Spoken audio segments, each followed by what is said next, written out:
تم نے اسے بالکل ڈل بنا دیا ہے۔ میں نے کلاس میں بھی بتایا تھا کہ ہر دھوپ، ہر شفق اور ہر سایہ ایک طرح کا نہیں ہوتا۔ صبح کا سایہ کچھ اور ہوتا ہے اور شام ڈھلے کا سایہ کچھ اور۔ ایک میں آغاز یا عروج کا عنصر ہوتا ہے اور دوسرے میں زوال اور اختتام کا۔ اسی طرح آپ موسم بہار اور موسم خزاں کی دھوپ کے فرق کو کبھی نظر انداز نہیں کر سکتے۔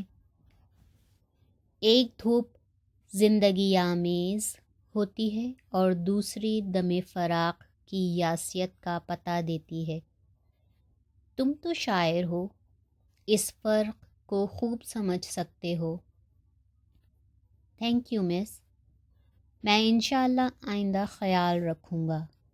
6 بجے کے قریب پروفیسر سعید کے اشارے پر بس کے ڈرائیور نے ہارن بجانا شروع کر دیا۔ تمام لڑکے اور لڑکیوں نے اپنا اپنا سامان سمیٹا اور بس میں سوار ہو گئے۔ ایک دن فطرت حسب معمول صبح صبح تیار ہو کر یونیورسٹی گیا تو پتہ چلا کہ کسی غیر ملکی سربراہ کی آمد کی خوشی میں یونیورسٹی سمیت تمام تعلیمی ادارے ایک دن کے لیے بند کر دیے گئے ہیں۔ کئی اور طلباء اور طالبات بھی فطرت کی طرح صبح کا اخبار پڑھے بغیر آ گئے تھے۔ فطرت کا جی چاہا کہ وہ دوستوں کے ساتھ لان میں بیٹھ کر گپ لگائے یا مال روڈ پر سیر کرنے نکل جائے، لیکن کتابوں اور رسالوں کی کوشش اسے لائبریری میں لے گئی۔ وہ شیلف سے ایشیائی آرٹ پر ایک کتاب نکال کر پڑھنے لگا۔ وہ خاصی دیر تک مطالعے میں مگن رہا۔ خوش قسمتی سے کوئی بھی لڑکا یا لڑکی لائبریری کی طرف نہ آئی۔ وہ سمجھا اچھا ہوا، سب لوگ اپنے اپنے گھروں کو واپس چلے گئے۔ وہ کاپی نکال کر نوٹس لینے لگا۔ تھوڑی دیر بعد آشا اور فرحت ادھر آ نکلی۔ دونوں اس کی ہم جماعت تھیں۔ وہ اکثر اکٹھی پھرتی رہتی تھیں۔ آشا درمیانے قد کی ایک سنجیدہ طبیعت لڑکی تھی جس کا کردار اس کے چہرے کی طرح بے داغ تھا۔ اس کا شمار یونیورسٹی کی حسین ترین لڑکیوں میں ہوتا تھا۔ وہ گرمیوں میں عموماً سفید لباس پہنتی تھی اور سفید چادر اوڑھ کر آتی تھی جس میں اس کا دہکتا ہوا گلابی چہرہ اور دہکنے لگتا تھا۔ وہ یونیورسٹی میں آ کر چادر اتار دیتی تھی اور واپس گھر جاتے ہوئے اوڑھ لیتی تھی۔ اس کے حسن کے چرچے بہت تھے، لیکن ان 2 سالوں میں وہ کسی سکینڈل میں ملوث نہیں ہوئی تھی۔ لڑکے اس سے بات کرنا اپنے لیے باعث فخر سمجھتے تھے۔ وہ ایسی مغرور بھی نہ تھی۔ بات تو وہ سب ہم جماعتوں سے کر لیتی تھی، لیکن کسی کے ساتھ بے تکلف نہیں ہوتی تھی۔ وہ قریب رہ کر بھی دور ہوتی تھی اور دور رہ کر بھی قربت کا احساس دلاتی تھی۔ اس کے ساتھ گھومنے والی فرحت آشا کے بالکل برعکس تھی۔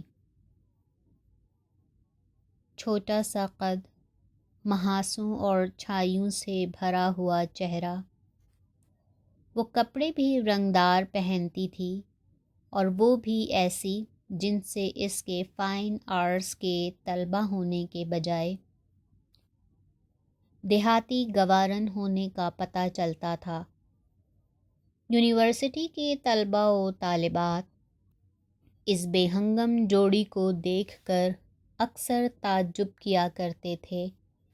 کئی لڑکوں نے زندگی کی دوسری بے جوڑ باتوں کی طرح اس بے ہنگم جوڑے کی بھی کئی توضیحات نکال رکھی تھیں۔ کسی کا خیال تھا کہ آشا دل پھینک قسم کے عاشقوں کو اپنے آپ سے دور رکھنے کے لیے فرحت کو نظر بٹو کی طرح اپنے ساتھ رکھتی ہے۔ کسی کا کہنا تھا کہ فرحت، جسے کوئی منہ نہیں لگاتا تھا، لڑکوں تک رسائی حاصل کرنے کے لیے آشا کو استعمال کر رہی ہے۔ بہرحال جتنے منہ اتنی باتیں، پتہ نہیں کون کس کو کس مقصد کے لیے استعمال کر رہا تھا۔ اب تو صورتحال یہ تھی کہ فطرت بڑی توجہ سے نوٹس لے رہا تھا۔ دونوں بیویاں حملہ آور ہو گئیں۔ آشا نے دل موہ لینے والے انداز میں کہا، فطرت صاحب، تھوڑا سا وقت ہوگا آپ کے پاس؟ ہمارے لیے بھی۔ فطرت نے کتاب بند کرتے ہوئے مسکرا کر کہا، آلویز۔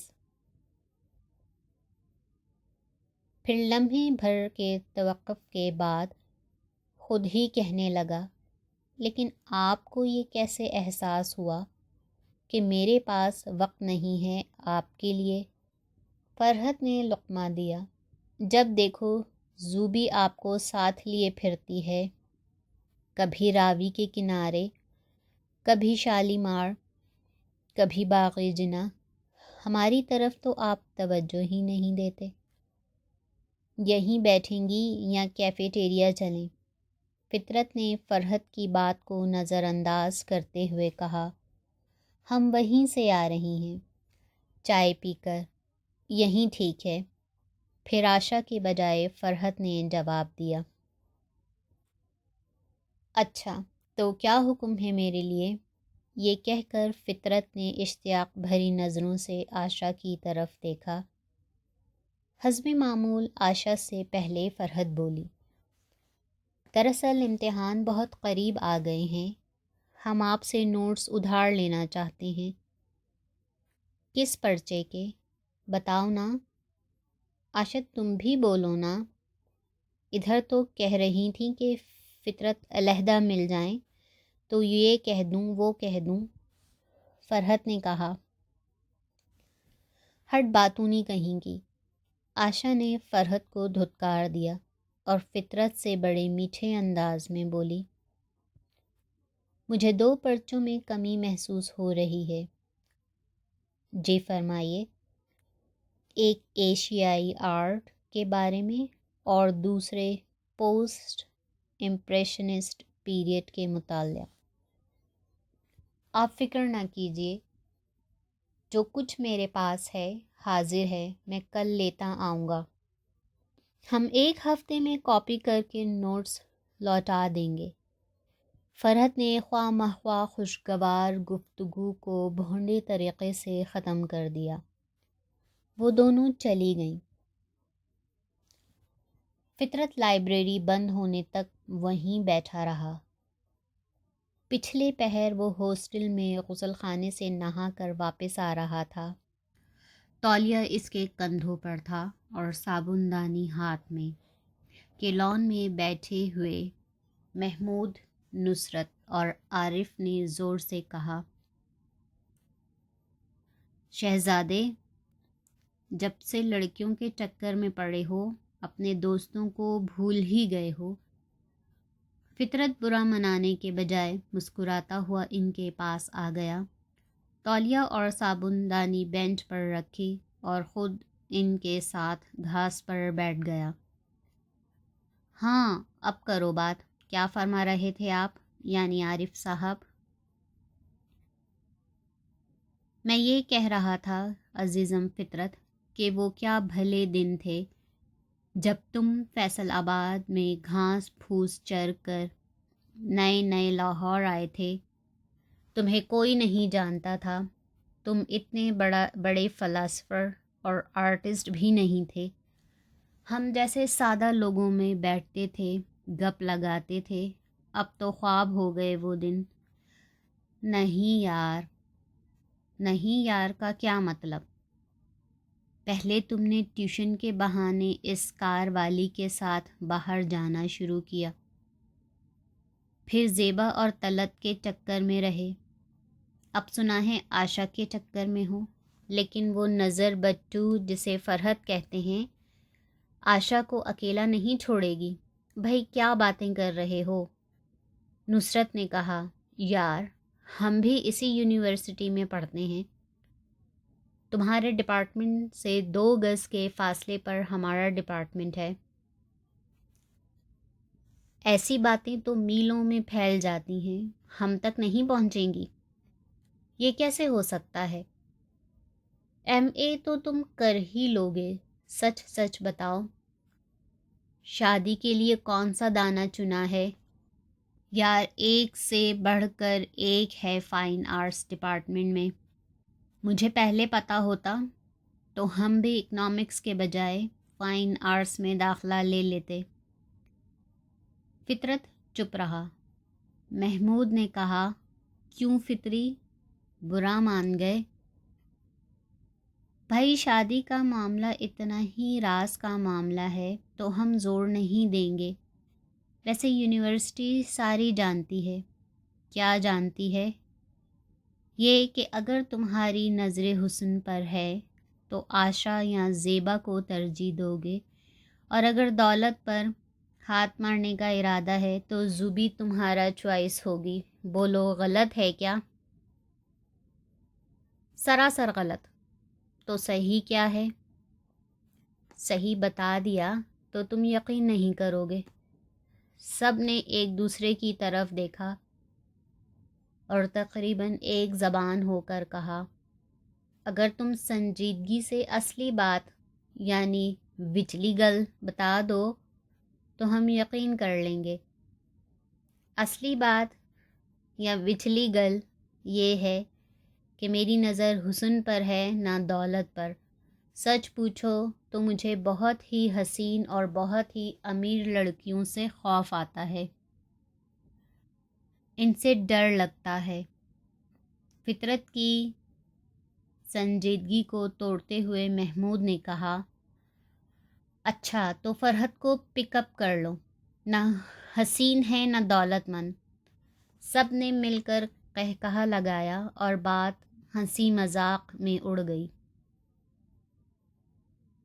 فطرت اپنا تولیہ اور صابن دانی اٹھا کر اپنے کمرے میں چلا گیا. ایم اے فائنل کے امتحانات بالکل قریب آ گئے تو مسز نادرہ شیخ، پروفیسر افتخار، پروفیسر سعید، پروفیسر ڈین اور مس نزہت نے پوری کلاس کو جمع کیا اور فرداً ہر طالب علم سے پوچھا کہ اس کا پسندیدہ آرٹسٹ کون ہے اور کیوں. پھر ممتحن صاحبان کے ساتھ سب طالب علموں کی ملاقات ہوئی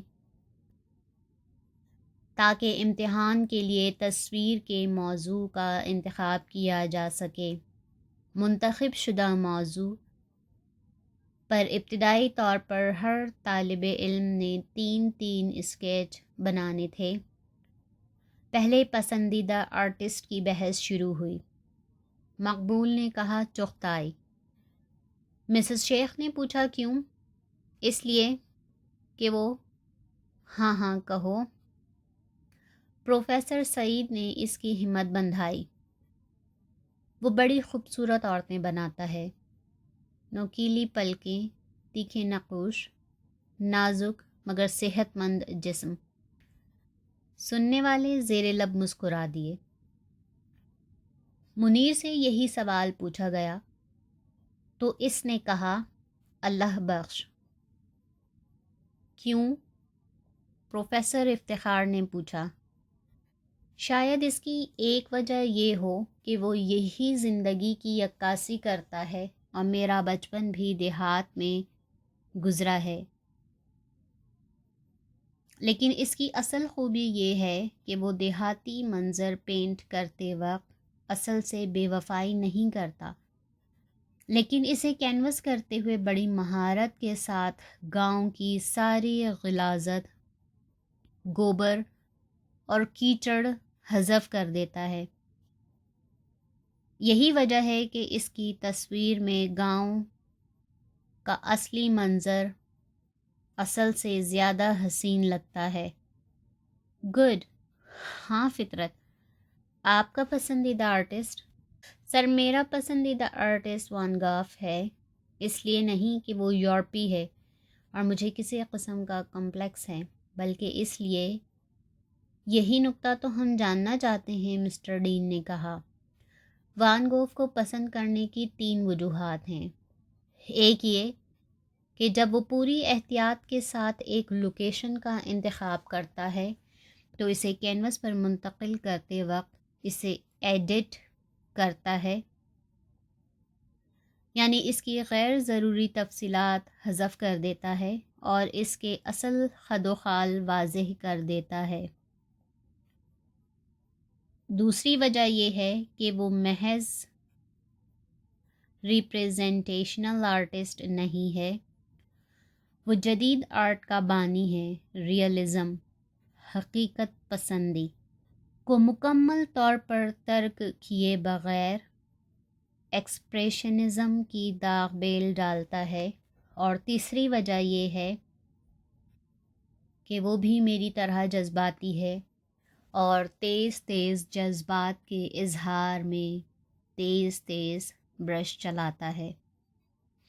وہ اپنے جذبات کو جیومیٹریکل تناسب پر قربان نہیں کرتا، وہ جذبات کی تصویر کی جان سمجھتا ہے اور اظہار کے آداب اور طریقوں کو ثانوی حیثیت دیتا ہے۔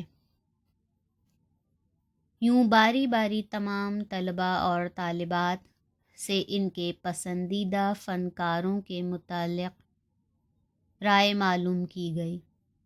پھر آدھ گھنٹے کا وقفہ ہوا۔ وقفے کے بعد امتحانی تصاویر پر بات ہونے لگی۔